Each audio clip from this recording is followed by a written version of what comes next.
Dernière partie de ce chapitre, étude de fonctions. On va essayer de comprendre à quoi ça sert de calculer les dérivées et comment on l'utilise dans le cadre des exercices. Donc, je vous ai tracé une courbe représentative d'une fonction f dont on ne connaît pas l'équation ici et j'ai positionné 3 points A, B et C pour lesquels j'ai tracé les tangentes. Qu'est-ce qu'on observe? On observe que en A, la pente de la tangente elle est clairement positive puisque la tangente grimpe vers le haut.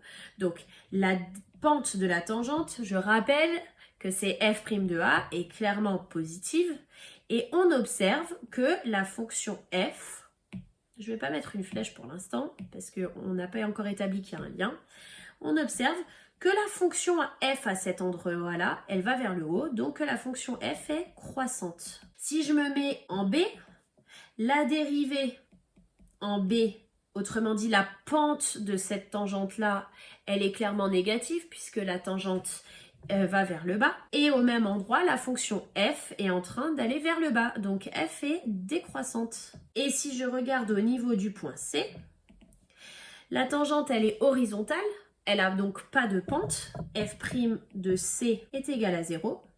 Et on observe qu'à cet endroit-là, f et à un minimum. Alors, c'est pas le minimum de la fonction. On voit ici qu'elle est plus basse, mais c'est un minimum. F atteint un minimum. Et on peut préciser que c'est un minimum local. À cet endroit, c'est le minimum. C'est ça que ça veut dire, le minimum local. En fait, de cette observation-là, on peut en déduire la propriété que pour une fonction définie et dérivable sur un intervalle, alors à chaque fois que la dérivée est négative, la fonction est décroissante. À chaque fois que la dérivée est positive, la fonction est croissante. Et à chaque fois que la dérivée est nulle, à condition qu'elle est positive avant et négative après, ou inverse, qu'elle change de signe, alors il y a un extrémum. Extrémum, ça veut dire soit maximum, soit minimum. C'est un des deux. Et bien évidemment, c'est local. Je ne démontre pas la propriété. Par contre, il faut la connaître absolument par cœur parce qu'on va l'appliquer systématiquement dans les exercices. Et justement, regardons à quoi ressemble de faire une étude de fonction. Donc je prends une fonction f de x, moins x cube plus 4x carré, moins 2x moins 3. Et la première chose que je veux faire, c'est déterminer les limites de f en plus et moins l'infini. Donc on remet tous les chapitres qu'on a vus. Vous allez voir que dans les fonctions, ça va être ça tout le temps. Hein. On va rajouter des connaissances, on va jamais juste passer à autre chose. On réinvestit tout. Donc c'est parti. La limite, je commence quand x tend vers moins l'infini. De toute ma fonction polynomiale, je rappelle que c'est pas la peine de détailler.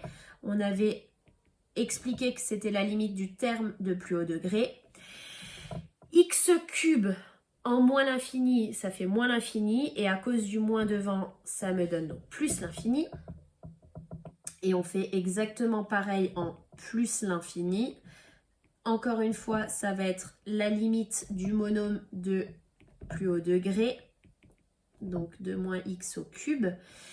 En plus l'infini, x cube fait bien sûr plus l'infini. Et à cause du moins devant, ça nous donne donc moins l'infini. Voilà pour les limites. Calculer la fonction dérivée, c'est parti. F' de x, donc le 3 descend, x carré. 4 fois 2, 8, x tout seul, moins 2 et le moins 3 disparaît. Déterminer les racines de f'. Je rappelle que les racines, c'est les solutions de l'équation f' de x égale 0. Donc on cherche moins 3x carré plus 8x moins 2 égale 0. Si vous essayez de résoudre l'équation telle qu'elle, vous allez être bloqué. Ça va tourner en rond, vous n'allez jamais réussir à isoler tout seul un seul x. Donc je rappelle que dans ce cas-là, avec un polynôme du second degré, on a notre fameux delta qui est égal à b carré moins 4 ac.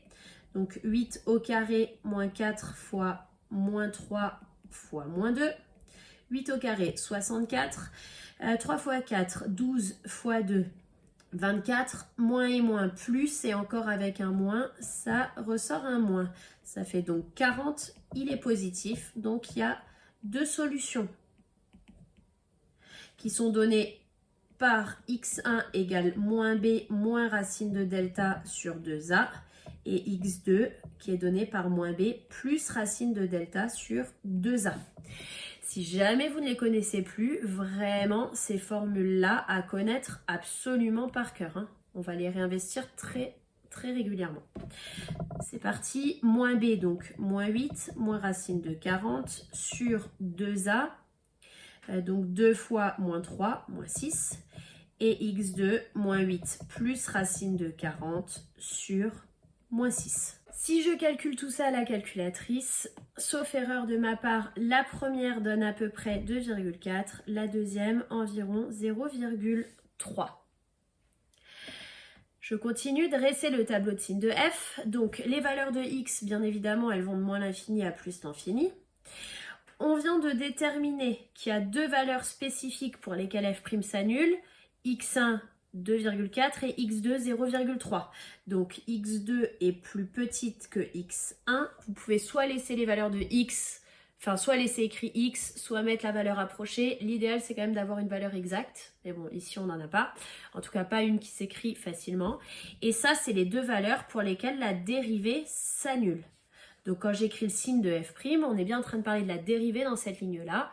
C'est ni positif ni négatif, c'est égal à 0 à ces deux valeurs-là. Alors, le signe de f'. F', c'est une fonction polynomiale. Et son coefficient, c'est moins 3. Donc, je peux écrire que a est égal à moins 3, il est négatif. Encore une fois, retournez voir les vidéos sur les fonctions polynomiales du second degré. J'ai expliqué tout ça là, je ne vais pas refaire le cours là, dans ce chapitre-là. Le polynôme, il est toujours du signe de a, sauf entre ces deux racines. Donc c'est négatif, négatif, sauf entre les deux racines, où c'est positif. Et d'après la propriété précédente, on a vu que quand la dérivée est négative, la fonction est décroissante. Quand elle est positive, la dérivée, la fonction est croissante et de nouveau décroissante. Et on va venir compléter ces variations avec ce qu'on a trouvé. Donc on a trouvé que la limite ici en moins l'infini, c'était plus l'infini et en plus l'infini, moins l'infini. Donc on va venir placer nos limites ici. En moins l'infini, ça vient de plus l'infini et en plus l'infini, ça descend à moins l'infini, qui est cohérent avec mes flèches. C'est déjà une bonne nouvelle. Et ici, on pourrait calculer la valeur de f de x2 et la valeur de f de x1. On le fait si les valeurs de x1 et x2 sont relativement simplifiées, qui n'est pas le cas ici. Et comme c'est des valeurs approchées que j'ai, ça n'a aucun intérêt de calculer quelque chose qui est à peu près. Donc je laisse f de x2, f de x1. Encore une fois, si on a des nombres entiers ou un nombre décimal fini, on n'hésite pas à faire le calcul. Voilà ce qu'est une étude de fonction, très classique. On va vous le demander assez systématiquement dans les exercices.